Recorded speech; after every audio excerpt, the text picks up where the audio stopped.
चलो यार बच्चों, आज हम डिस्कस करने वाले हैं प्रश्नावली 4.3। तो सबसे पहले तो आप सभी का स्वागत करता हूं मैं। बच्चों, 4.3 में मैंने पहला सवाल करवा दिया है। सवाल नंबर 1। इस सवाल में आपको करना क्या था? आपको द्विघात मतलब क्या कहते हैं कि पूर्ण वर्ग बनाने की विधि से मूल निकालना था। ठीक है। और अब यहाँ पे हम आगे मैं जितना करवा दिया है उसके आगे देखते हैं। आज यहाँ पे मैं कहूँगा क्वेश्चन नंबर 2, 3 और जहाँ तक हो सकेगा जितना वीडियो लंबा होगा देखेंगे। तो ठीक है ना। तो चलो चलते हैं क्वेश्चन नंबर सेकंड पे, देखते हैं क्या है। पढ़ो ध्यान से। कह रहा है बच्चों कि उपर्युक्त प्रश्न एक में दिए गए द्विघात समीकरण के मूल को द्विघात सूत्र का उपयोग करके ज्ञात कीजिए। तो आपको पता होना चाहिए बच्चों कि द्विघात सूत्र क्या होता है। ठीक है ना। इस सवाल को मैं पूरा करता हूँ क्रॉप और ले चलता हूँ एक नए पेज पे आपको।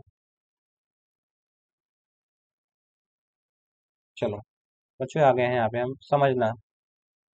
सवाल नंबर 1 यही तो था ना, ये वाला ऊपर के जो चार हैं। ये पहला था, दूसरा था, तीसरा था और ये चौथा था।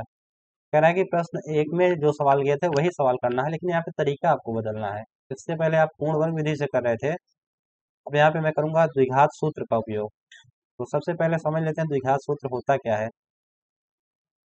द्विघात सूत्र बच्चों एक ऐसा सूत्र है जिससे मैं किसी भी द्विघात समीकरण के मूल को निकालता हूँ। मूल का मतलब जिससे द्विघात समीकरण बनता है। ठीक है। तो इसका फार्मूला आपको याद करना पड़ेगा। ये होता है minus B plus minus square root B square minus 4ac बटे में बच्चा होता है 2a। यहाँ पे ए बी सी क्या है मैं समझा देता हूँ, चलो आराम से समझते हैं कहाँ भाग। जैसे लिखा 2x² प्लस एक्स प्लस 3। मान लो मैं पूछता हूँ इस द्विघात समीकरण का मूल बताओ, तो आप ए बी सी का मान निकालोगे। ए का मतलब x² का गुणांक, इसका मतलब 2, बी का मतलब x का गुणांक, इसका मतलब 1, सी का मतलब अचर का 3। ये हुआ बच्चों ए बी सी का मान। ये उम्मीद करूंगा कि ये बातें आपको पहले भी आती होंगी। ठीक है। चलो अब पहला सवाल लेता हूँ, उसके बाद हल करता हूँ। पहला सवाल है बच्चों 2x² माइनस 7x प्लस में 3 बराबर 0। एक तो तरीका ये है बच्चों, इसके पहले जो हम कर रहे थे कि इसको पूर्ण वर्ग बनाने के लिए x² का गुणांक एक कर रहे थे, लेकिन हमको यहाँ पे एबीसी का मान चाहिए। तो निकालो। ए बराबर क्या होगा 2, बी बराबर क्या होगा -7 और सी बराबर क्या होगा बच्चों 3। क्लियर है। कंफ्यूजन ना नहीं पालना है, ठीक है ना, क्लियर करके रखना है एकदम। हाँ, छोटी छोटी बातें अगर इसमें भी अगर आप दिमाग नहीं लगा पाओगे तो फिर तकलीफ होगी। अब द्विघात सूत्र बराबर क्या, द्विघात सूत्र लगाओ। द्विघात सूत्र से निकालते क्या है मूल, तो द्विघात सूत्र से मूल बराबर क्या होगा माइनस बी। माइनस बी के स्थान पे क्या है 7, यहाँ पे -7 plus minus square root B मतलब -7 का स्क्वायर -4। ए के स्थान पे क्या है बच्चों 2 और सी के स्थान पे क्या है 3। बटे में क्या होगा 2a। ठीक है। यहाँ पे ए का मान भी रख दो यार, काहे इसको बेचारे को तो रख दो। बहुत ही अच्छा, मतलब बहुत ही आसान सी चीजें हैं। अब इसको हल कर लो। ये माइनस माइनस मिलकर हो जाएगा प्लस, ये प्लस माइनस -7 का स्क्वायर प्लस 49 और ये बच्चों देखो 4 दूनी 8 तिरिक 24। बटे में क्या होगा 4 -7 प्लस माइनस इसको सब्ट्रैक्ट करोगे आएगा 25। बटे में क्या आएगा 4। अब यहाँ पे 7 प्लस माइनस स्क्वायर रूट 25 का मान क्या होगा 5 बटे में 4। ये द्विघात सूत्र से ये मूल आए, क्या है बच्चों मूल। अब इस ये जो मूल आया है इसमें एक बार दो मूल आएंगे, एक बार प्लस चिन्ह लेने पे आएगा, एक बार माइनस चिन्ह लेने पे। तो आप मानो तो लिखना है यहाँ पे प्लस चिन्ह लेने पर। तो पहला मूल आएगा बच्चों 7 प्लस 5 बटे में क्या होगा 4, 7 5 12 बटे 4। 12/4 का मतलब क्या होगा 3। इसका मतलब बच्चों पहला मूल जो आएगा 3 आएगा। यहाँ पे लिख लेना आप लोग पहला मूल। ठीक है। अब यहाँ पे बगल में निकालते हैं बच्चों दूसरा मूल। दूसरा मूल बराबर क्या होगा देखो 7। अब लेंगे यहाँ पे निगेटिव चिन्ह, यहाँ पे लिख लेना माइनस चिन्ह लेने पर। आराम से हल करो यार, कोई तकलीफ नहीं है। 7 - 5 बटे में 4 दूसरा मूल बराबर 7 में से 5 घटाओगे बच्चों आएगा 2/4। और 2/4 का मतलब होता है 1/2। इसका मतलब बच्चों जो दूसरा मूल आएगा आपका वो आएगा 1/2, और यही सवाल का आंसर भी होगा। ठीक है, ऐसे ही आपको सारे क्वेश्चन सॉल्व करते हैं। ये हुआ पहला। चलते हैं क्वेश्चन नंबर सेकेंड पे। चलो बच्चों, पहला नंबर तो मैंने हल कर लिया। दूसरे का अब चलते हैं पहले के दूसरे पे, देखते हैं दूसरा नंबर क्या कह रहा है। दूसरा यही वाला है, ये वाले सवाल। तो चलो इस सवाल को लेके चलता हूँ नए पेज पे। चलो यार बच्चों, सवाल है कि 2x² + x - 4 को किससे हल करना है आपको? द्विघात सूत्र से इसके मूल बताना है। चलो, यहाँ से ये बराबर क्या हो जाएगा, आप मुझे बताओ क्या होगा। तो b बराबर क्या होगा 1, c बराबर क्या होगा -4। देखो द्विघात सूत्र बराबर।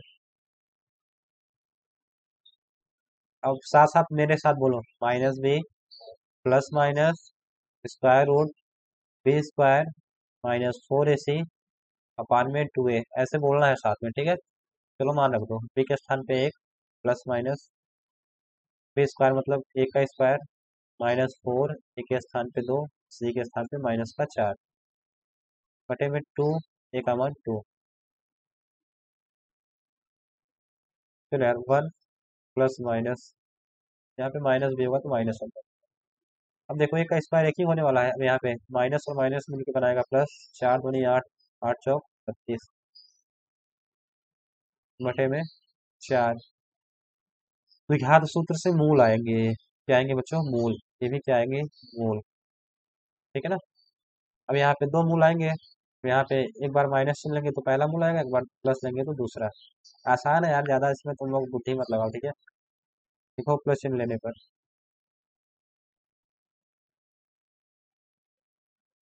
तो यहाँ पे लेंगे बच्चों माइनस,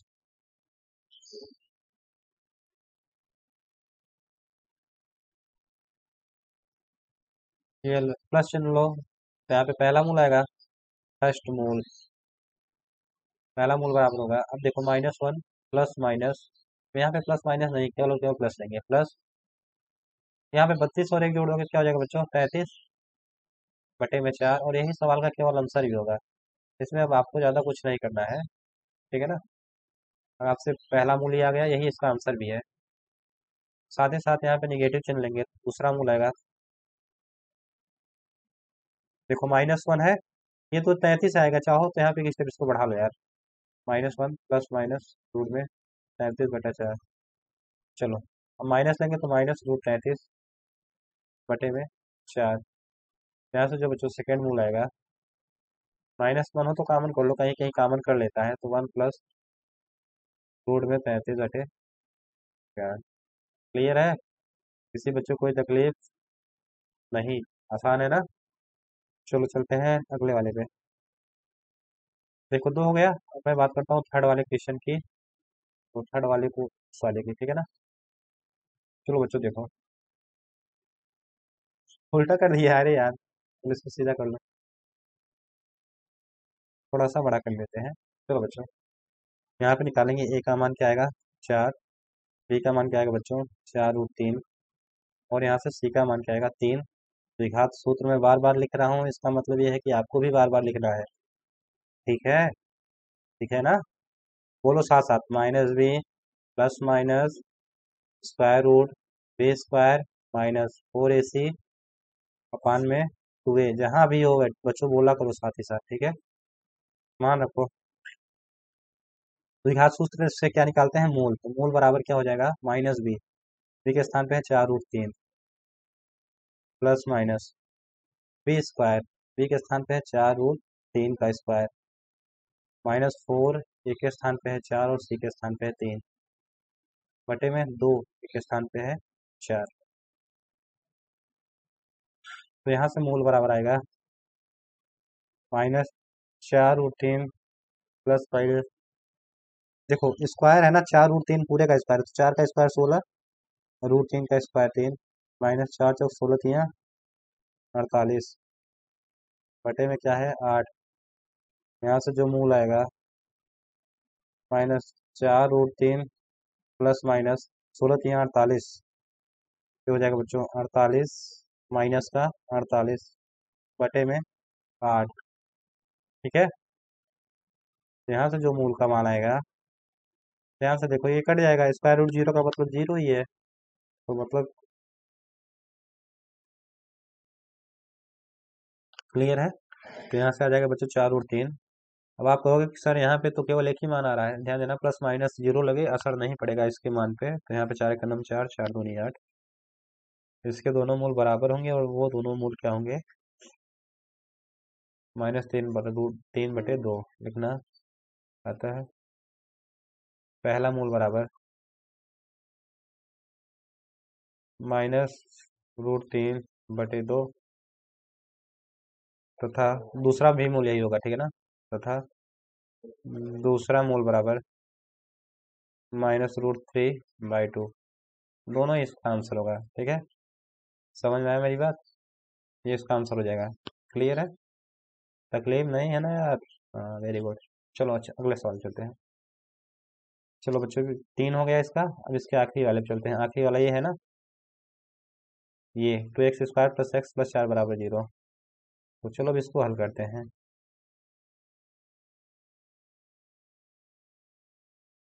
देखो बच्चों, ये है 2x² + x + 4 = 0। ए का मान क्या है 2, बी का मान क्या है, एक्स का गुणांक क्या है 1, सी का मान क्या है 4। द्विघात सूत्र, फिर आप लोग मेरे साथ साथ बोलो, द्विघात सूत्र क्या होता है। द्विघात सूत्र बराबर होता है -b plus minus square root b² -4ac बटे में 2a। सबका मान रखो, तो मूल बराबर क्या होगा, -b तो -1 प्लस माइनस रूट में b² मतलब 1 का स्क्वायर -4 एक स्थान पे 2, सी के स्थान पे 4 अपान 2 एक स्थान पे 2, -1 प्लस माइनस, इसको सॉल्व करो।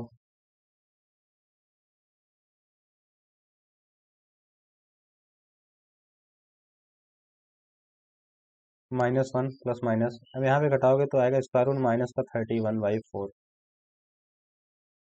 और बच्चों एक चीज़ मैंने बताया था पहले भी सवाल में, कभी भी अगर कोई भी नंबर स्क्वायर रूट के अंदर माइनस में आ जाए, किस में आ जाए, स्क्वायर रूट के अंदर माइनस में, तो बच्चों वो होता है काल्पनिक संख्या। क्या होता है, काल्पनिक संख्या। काल्पनिक संख्या का मतलब क्या होता है बच्चों, अगर इसका मूल निकालोगे तो -1 प्लस रूट में 31/4 और -1 माइनस रूट में √31/4। लेकिन ये काल्पनिक संख्याओं हैं, ठीक है ना, तो काल्पनिक संख्याओं का कोई अस्तित्व नहीं होता, तो बस यही इसका आंसर हो जाएगा, यहीं तक इसको आपको हल करना है। क्लियर है ना, बस यहीं तक इसको आपको हल करना है, आंसर लिख देना है बस, एग्जामिनर समझ जाएगा। ठीक है, तो ये रहा बच्चों चौथा। तो सवाल नंबर 2 में कितने क्वेश्चंस थे 4। चारों में यही करना था कि द्विघात सूत्र से अगर उसका अस्तित्व हो तो मूल निकालना था। ठीक है, अब मैं चलता हूँ बच्चों सवाल नंबर 3 पे। चलो इधर देखो, कह रहा है कि सवाल नंबर 3 में भी दो सवाल हैं, सवाल नंबर 1 ये है और ये 2 ये है। ठीक है, पहले मैं सवाल नंबर 1 को लेता हूँ। पहले पढ़ लो क्या कह रहा है, कह रहा है कि निम्न समीकरण के मूल ज्ञात कीजिए। आपको मूल ही ज्ञात करना है, ठीक है ना।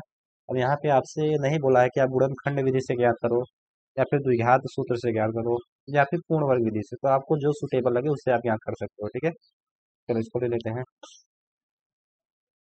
चलो यार बच्चों पहला सवाल को लेते हैं।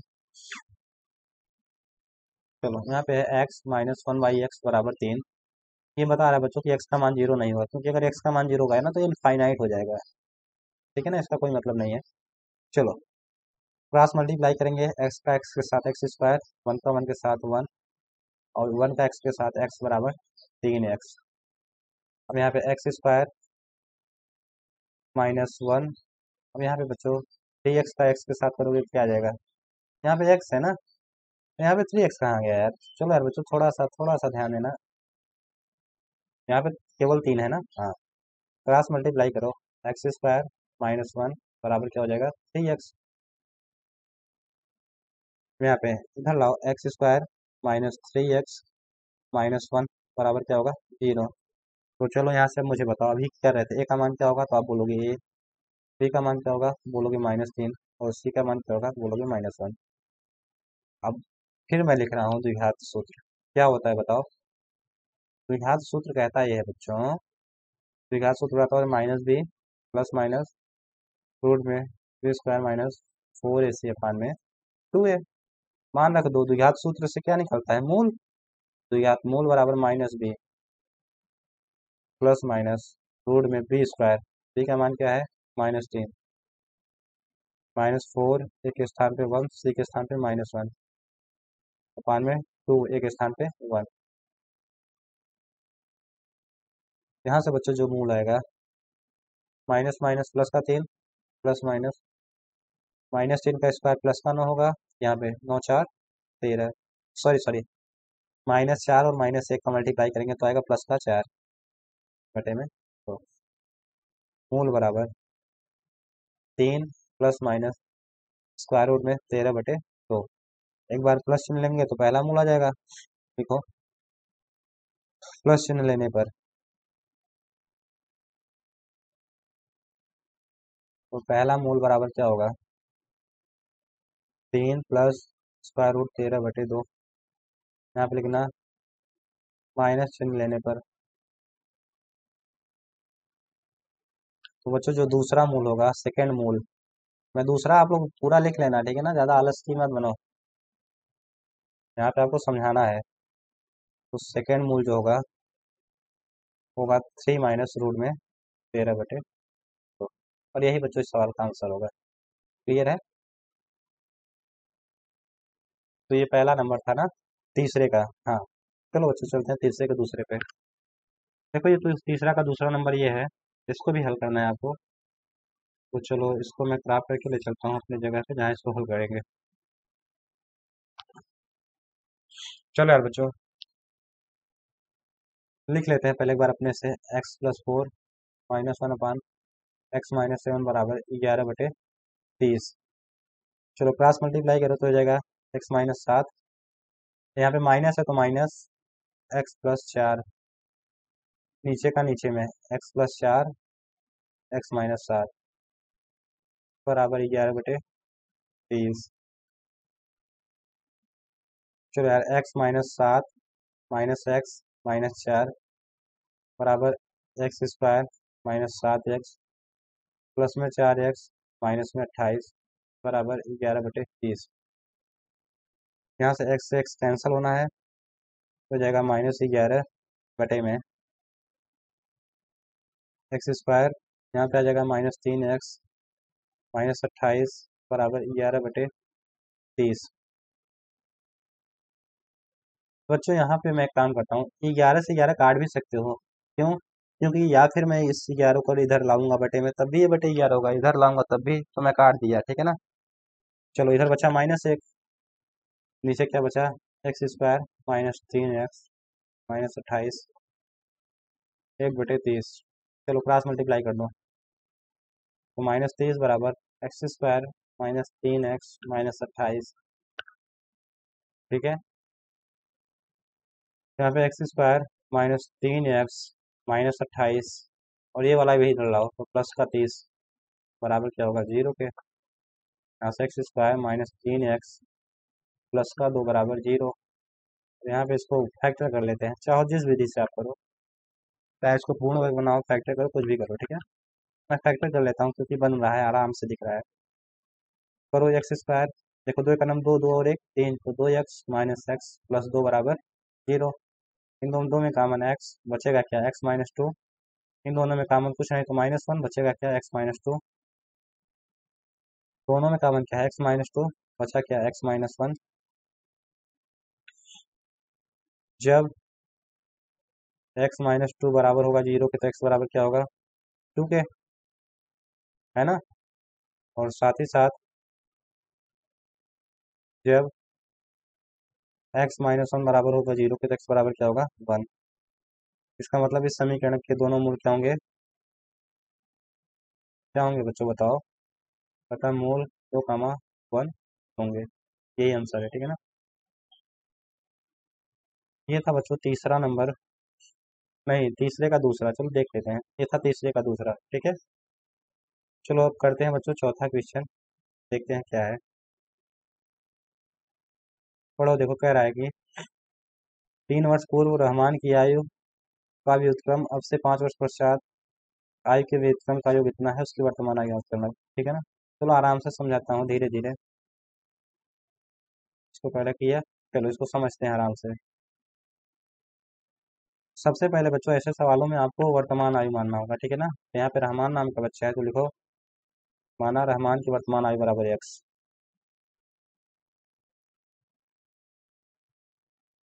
एक्स वर्ष। ठीक है। अब ये कह रहा है 3 वर्ष पूर्व, तो 3 वर्ष पूर्व रहमान की आयु क्या होगा?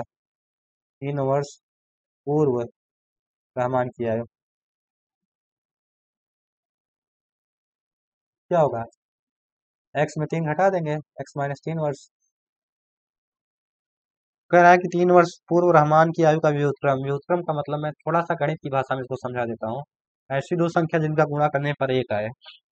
मैं कहता हूँ कि दो का व्युत्क्रम क्या होगा, तो आप बताओ दो में किस संख्या का गुणा करे कि एक आए, तो कहोगे 1/2। मैं कहता हूँ कि 1/2 का व्युत्क्रम क्या होगा, तो बोलोगे कि 1/2 में क्या गुणा करे कि एक आए। तो व्युत्क्रम का मतलब यही होता है। ठीक है ना।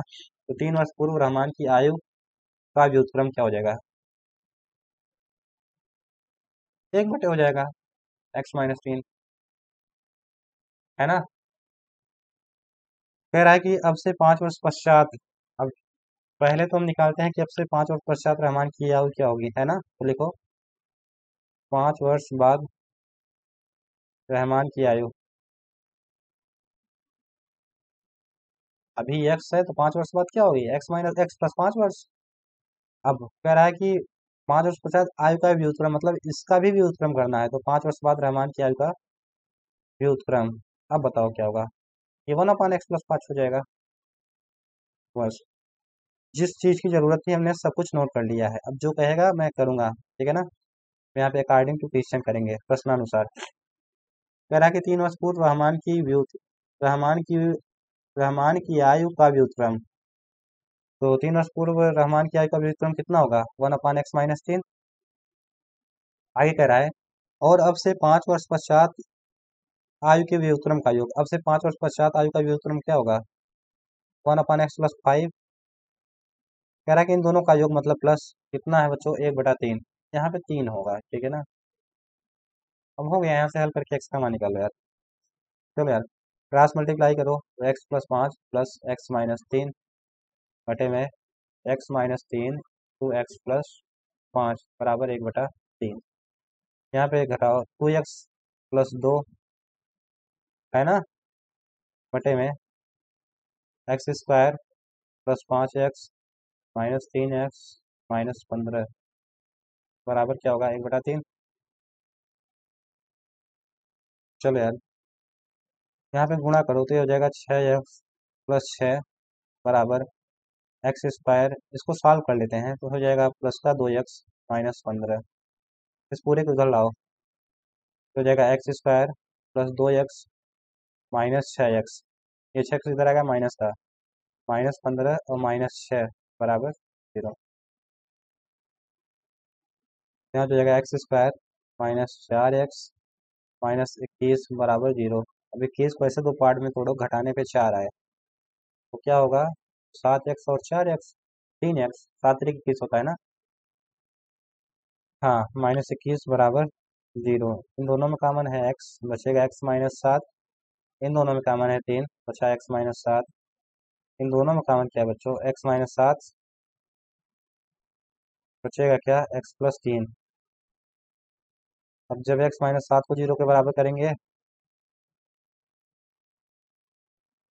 जब x-7 बराबर कर दो 0 के, तो x बराबर क्या हो जाएगा? 7। ठीक है ना। 7x माना क्या था? 7 वर्ष।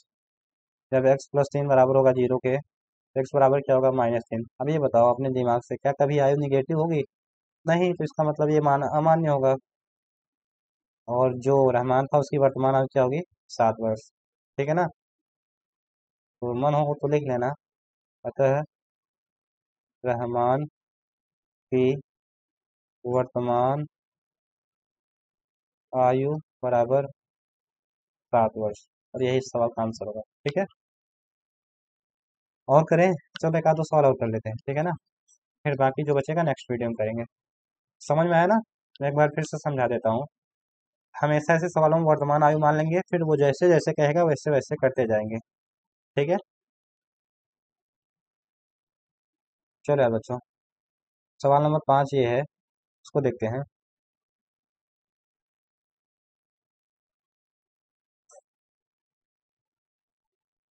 कह रहा है कि एक क्लास टेस्ट में शेफाली ने गणित और अंग्रेजी में प्राप्त अंकों का योग 30 है।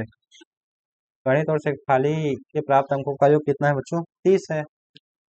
तो मैं मान लेता हूँ कि उसने गणित में x अंक प्राप्त किए, तो अंग्रेजी में कितना प्राप्त करेगा? 30 - x, है ना? लिखना, माना गणित में प्राप्त अंक बराबर x। तुम ये बताओ, अतः अंग्रेजी में प्राप्त अंक क्या हो जाएगा? अंग्रेजी में प्राप्त अंक बराबर क्या हो जाएगा? पूरे में से गणित वाला घटा देंगे। ठीक है, तो आगे कह रहा है बच्चों, यदि उसको गणित में 2 अंक अधिक मिलते हैं, तो मतलब जितना था उसमें +2 जोड़ देंगे। तो लिखना 2 अंक अधिक मिलने पर गणित के कुल अंक, गणित के कुल अंक क्या होगा? पहले x था, अब क्या हो जाएगा? x+2। आगे कह रहा है कि अंग्रेजी में 3 अंक कम मिलते हैं, तो लिखना 3 अंक अंग्रेजी में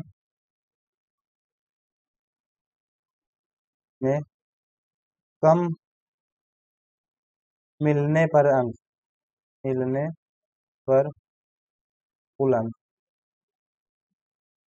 अब देखो पहले कितना था बच्चों? 30 - x, 3 कम हो रहा है तो इसमें से 3 घटा देंगे, तो इसको लिख लेना 27 - x।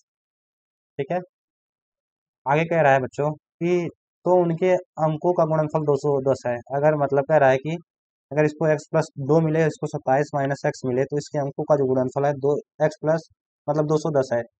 इसका मतलब जो प्रश्नानुसार x+2 और 27 - x, इन दोनों का गुणनफल किसके बराबर होगा? 210 के। 210 ही है ना? हाँ चलो ठीक है। चलो यहाँ पे इसको चेंज कर लेते हैं कलर। अब आप मुझे ये बात बताओ बच्चों, कि इसका मल्टीप्लाई करें, द्विघात समीकरण आएगा, उसको हल करके मूल निकाल लेंगे। ठीक है, तो चलो x का 27 के साथ करो तो 27x, x का x के साथ करो x², 2 का 27 के साथ करो 54, 2 का x के साथ करो 2x बराबर 210। चलो यहाँ पे पहले बच्चों मैं देखो, यहाँ पे x² हमेशा हम मतलब धनात्मक रख के गुणनखंड करते हैं, इसलिए x² को उधर ले जाओ, सबको उधर ले जाओ। तो जो प्लस में हो माइनस में हो जाएगा, जो माइनस में हो प्लस में हो जाएगा। यहाँ पे -27x + 2x -54 और +210 बराबर क्या होगा? 0। x² प्लस -25x -25x, यहाँ पे बच्चों 210 में 54 घटाओ, कितना आएगा? तो यहाँ पे लिखो 210 54। 10 में से 4 गया 6, 20 में से 5 गया 15, 156। ठीक है ना? और प्लस में 156 बराबर 0।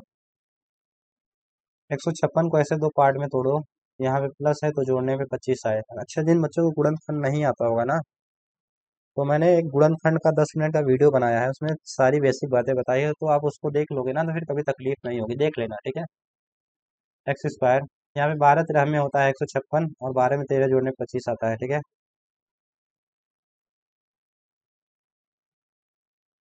चलो x कॉमन करो, x-12 -13 कॉमन करो, x-12, इन दोनों में कॉमन क्या है बच्चों? x-12 बचा क्या? x-13। अब जब बच्चों x-12 बराबर 0 के होगा, तो x बराबर क्या होगा? 12 के। ठीक है ना? और साथ ही साथ बच्चों, जब x-13 बराबर होगा 0 के, तो x बराबर क्या हो जाएगा? 13 के। यहाँ पे एक छोटी सी बात आप लोग समझ लो। अच्छा, वहाँ पे मैं एक सब्जेक्ट मैथ है और एक सब्जेक्ट है इंग्लिश, इन दोनों का योग कितना है? 30। मैंने माना है कि गणित में वो पा रही है 12। अगर गणित में बच्चों अगर वो मैथ में वो 12 पाएगी तो इंग्लिश में कितना पाएगी? आप बोलोगे 18, क्योंकि इन दोनों का योग 30 है ना। तो ये पहला तो ये ग्रुप का आंसर होगा। लेकिन वो 13 भी पा रही है, क्योंकि यहाँ पे एक्स के 2 मान मिल रहे हैं। यदि बच्चों को मैथ में 13 नंबर पाएगी, देन उसके इंग्लिश में 30 में 13 घटा दो, कितने अंक बनेंगे? 17। ठीक है, ये बात को चलो इसको मैं मिटा ही देता हूँ। तो ये सवाल का आंसर होगा, ठीक है ना, ये दोनों आंसर होंगे। ठीक है, बस करते हैं बच्चों। बाकी के जो सवाल बचे हैं, 5 तक करवा दिया, 6, 7, 8, 9, 10 इसको मैं नेक्स्ट वीडियो में करवा दूंगा। 11, ठीक है ना, 6 से 11 तक मैं अगले वीडियो में करा दूंगा। किसी बच्चे को कोई तकलीफ, कोई अगर आपको कहीं भी कोई दुख, कोई तकलीफ, कोई परेशानी हो तो आप बता सकते हो। ठीक है, चलिए बच्चों, आप सभी का बहुत बहुत धन्यवाद। पढ़ाई करिए, हैप्पी रहिए। चलो बच्चों, टेक केयर, बाय।